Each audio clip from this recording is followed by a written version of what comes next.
দর্শক স্বাগত জানাচ্ছি একাত্তরের মুখোমুখি অনুষ্ঠানে, সাথে আছে আমি সুশান্ত সিনহা।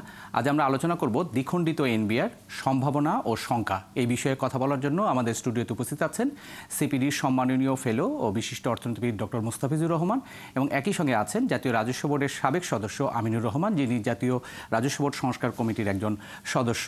স্যার, আমরা আলোচনা আপনাদের দুজনকেই স্বাগত জানাচ্ছি আমাদের স্টুডিওতে। বিষয়টি এখন শুধু জাতীয় পর্যায়ে টক অফ দ্য কান্ট্রিতে পরিণত হয়েছে, কারণ যেহেতু এনবিআর আমাদের টোটাল রাজস্ব সরকার যেটা আদায় করে তার হচ্ছে 85% তারা আদায় করে থাকে।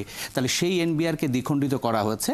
এখানে যে আলোচনার জায়গাটা গুরুত্বটা আরও বেশি পেয়েছে, যেহেতু আমরা যখন আলোচনা করছি, গতকালকে পর্যন্ত দেখেছি যে এনবিআর কর্মকর্তারা তারা কলম বিরতি করেছে 3 দিনের, আগামীকাল হয়তো করবে।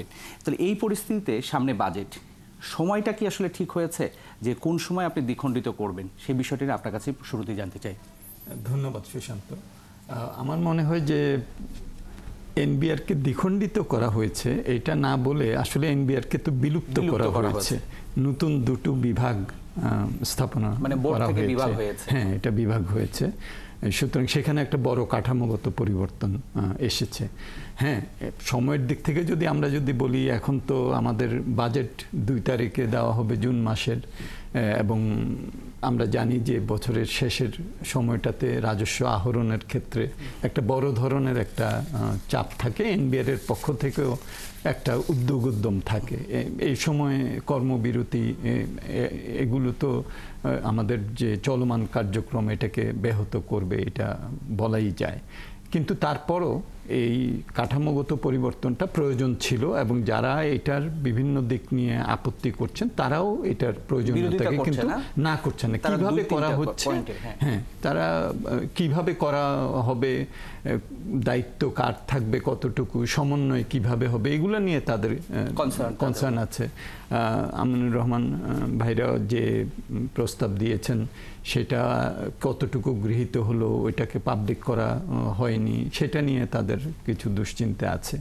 কিন্তু কাঠামোগত পরিবর্তনটা এটা প্রয়োজন। আইএমএফ এর একটা ছিল যে একটা, হ্যাঁ, এখানে স্ট্রাকচারাল চেঞ্জ একটা দরকার, কিন্তু তারা নিটিগ্রিটি কিছু বলে না যে কিভাবে এটা করা হবে। এবং সুতরাং সেটা, আর এটা আমাদের নিজস্ব প্রয়োজনীয় যে দরকার, এটা আমাদের শ্বেতপত্রে এসেছে, টাস্কফোর্সের রিপোর্টে এসেছে। হ্যাঁ, কারণ এই 7.4% জিডিপির সমপরিমাণ ট্যাক্স নিয়ে বাংলাদেশ সামনের দিকে কোনোভাবেই এগিয়ে যেতে পারবে না। দেখেন কি হচ্ছে, যে এটার ফলে আমাদের পুরো রেভিনিউ যে ব্যয়, যেটা রাজস্ব ব্যয়, এটা আমাদের রাজস্ব আয় দিয়ে চলে যাচ্ছে। আমাদের পুরো উন্নয়ন ব্যয়টা এখন কিন্তু ঋণ নির্ভর হয়ে যাচ্ছে, হয় অভ্যন্তরীণ নয় বৈদেশিক। ঋণ পরিষেবার চাপ কীরকমভাবে বাড়ছে, এটা চলমান অর্থ বছরে নাম্বার 1 এক্সপেন্ডিচার আইটেম হলো ঋণ পরিষেবা, সুদ পরিষেবা, প্রায় 19% বাজেটের। এটা আগে সবসময় শিক্ষা ছিল, এবার শিক্ষা 2 নম্বরে চলে গেছে। সো এইটা আমাদের জন্য খুবই একটা দরকার ছিল। কিভাবে করা হবে, এটার মধ্যে দায়িত্ব কার থাকবে, সেখানে অবশ্য যেটা এনবিআর এর যারা ছিলেন তাদের একটা, যেটা আমার মনে হয় যে চিন্তার জায়গা, সেটা হলো যে বিভাগ এটাকে বিলুপ্ত না করে এটাকে রেখে আলাদা একটা মানে বিভাগ নীতিমালার জন্য করা, সেটা হয়তো হতে পারে। একটা বিষয় সেটা হচ্ছে যে এই এত বড় একটা সিদ্ধান্ত, যেহেতু 53 বছরের প্রতিষ্ঠান, আপনার রেভিনিউ সর্বোচ্চ যোগানদাতা, সেই সিদ্ধান্তটা নেবার সময় যেহেতু মধ্যরাতে একটা অধ্যাদেশ জারি করা হচ্ছে, বা আপনাদের সাথে অর্থনীতিবিদ হিসেবে আপনাদের সাথে বা স্টেক হোল্ডারদের সাথে কি কোনো আলোচনা হয়েছে? আমার মনে হয় যে কমিশনটা করা হয়েছিল, কমিশন বিভিন্ন গোষ্ঠীর সাথে আলোচনা করেছেন, কিন্তু তাদের সেটা কতটুকু গৃহীত হয়েছে, সেটা তো তারা কি রিপোর্ট দিয়েছেন সেটাও তো আমরা তো জানি না।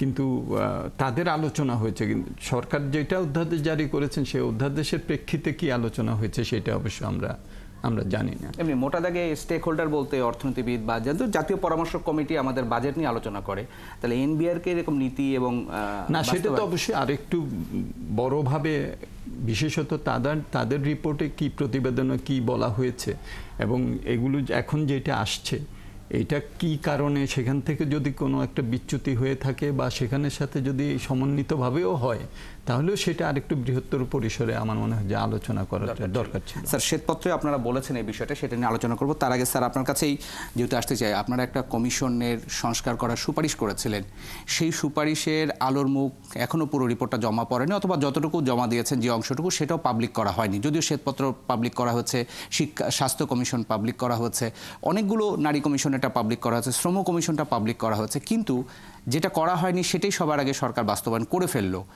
তাহলে আপনাদের কি আসলে পদে থেকে কাজ করতে করতেই যদি সরকার সিদ্ধান্তটা নেয়, কতটুকু আপনাদের সাথে সামঞ্জস্য আছে বা বৈসাদস্য দেখছেন? দেখেন, আমরা কিন্তু সাবেক রিপোর্টটা যথাসময়ে আমরা প্রকাশ করব বিভিন্ন স্টেক হোল্ডারদের সঙ্গে আলোচনা করে।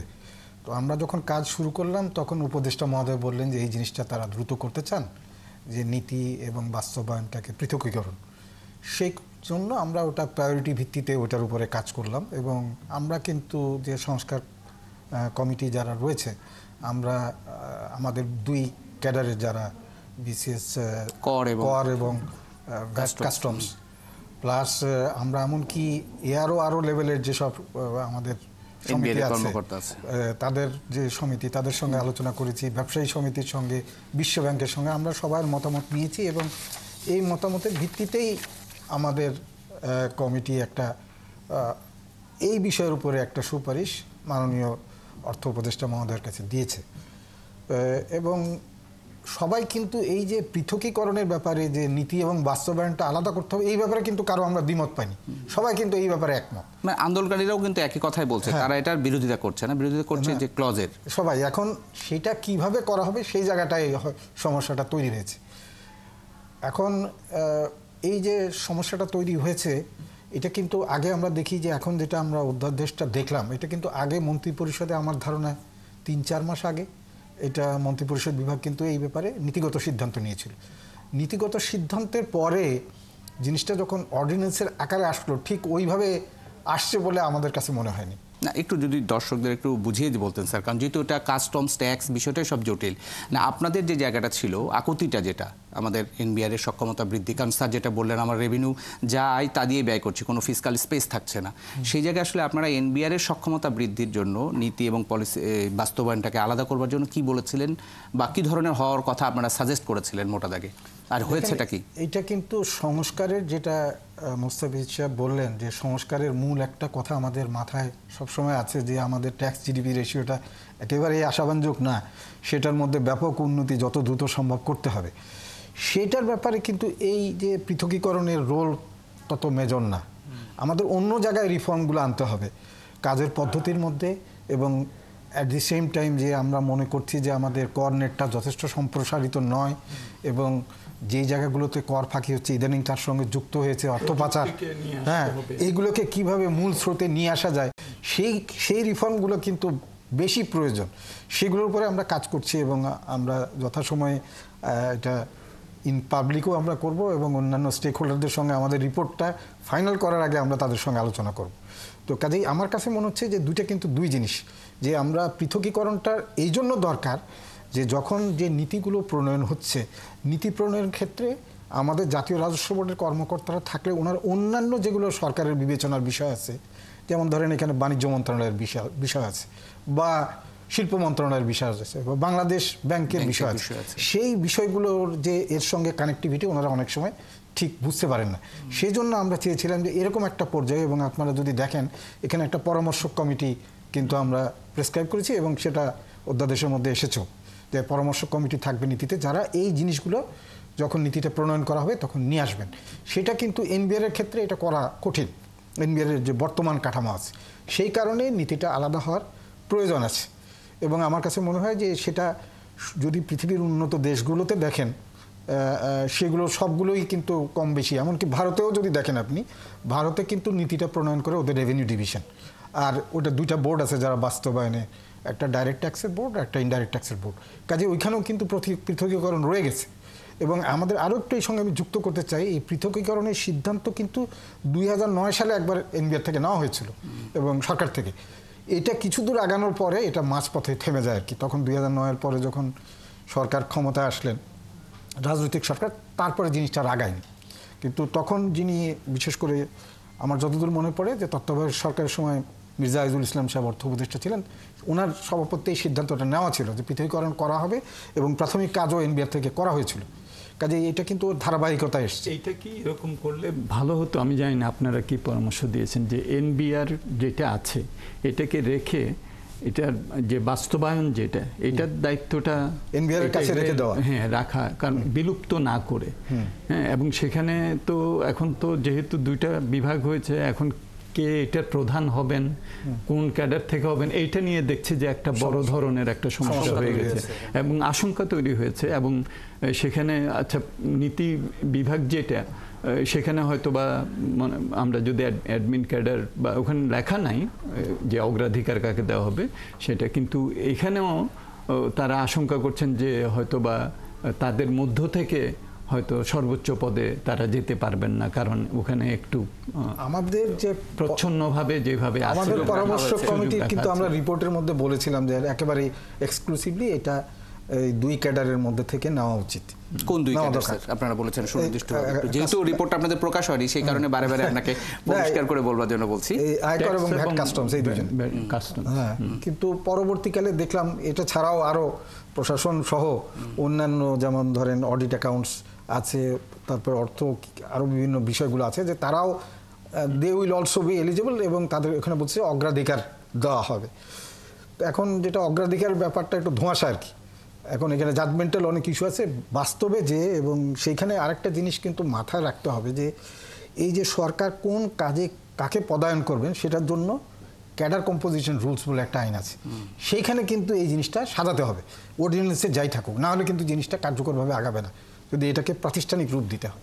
স্যার একটা বিষয় হলো, মানে আমি যেটা দেখছি এখন যেভাবে ডিবেটটা হচ্ছে আর কি, মানে পদায়নটা একটা বড় ইস্যু হিসাবে এসেছে।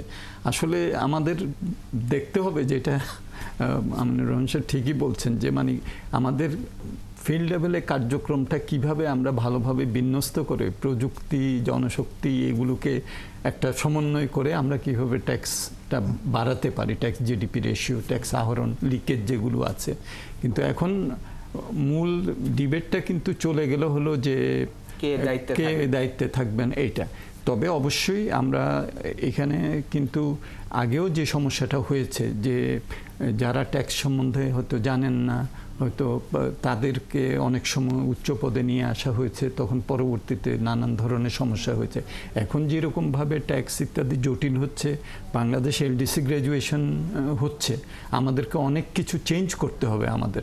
আমরা যেগুলো স্পেশাল অ্যান্ড ডিফারেন্সিয়াল ট্রিটমেন্টের আন্ডারে যেগুলো আমরা পেতাম, এগুলো তো এখন তো আমরা তো অনেক কিছু তো শুধুমাত্র মার্কেট অ্যাক্সেস না, বাজার সুবিধা না, আমাদের ট্যাক্সেরও আমরা যে ধরনের এগুলো তো থাকবে না অনেক কিছু। তো এইটার জন্য কিন্তু এখন এমন সব প্রফেশনাল লাগবে যাদের রিয়েলি এগুলোর মধ্যে নিয়েই তারা কাজ করেন, অভিজ্ঞতা হবে আছে।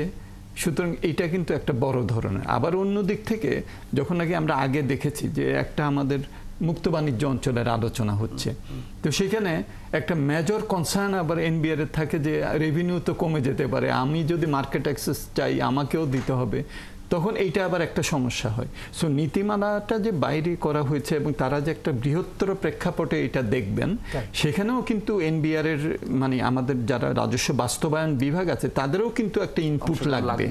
পরামর্শ সভা যেটা পরামর্শ কমিটি করা হয়েছে সেখানে কিন্তু তাদেরও একটা আমার মনে হয় যে ভূমিকা রাখতে হবে। তো এইটা স্পেল আউট করা নাই অধ্যাদেশে অত ডিটেলস, সেটা হয়তো পরবর্তীতে প্র্যাকটিসের মাধ্যমে হবে, কিন্তু আমার মনে হয় যে পরামর্শ কমিটিটা এটা একটা বড় ভূমিকা রাখতে হবে যেখানে ওই সমন্বয়ের ব্যাপারটা আসবে। এই পরামর্শ কমিটিটাকে আসলে যথাযথ গুরুত্ব পেয়েছে অধ্যাদেশে? যদি আমরা কাঠামোটা যেভাবে দেখছি এখানে তো আর ডিটেলস থাকে না, পরবর্তীতে এগুলো আসলে স্পেল আউট করতে হবে।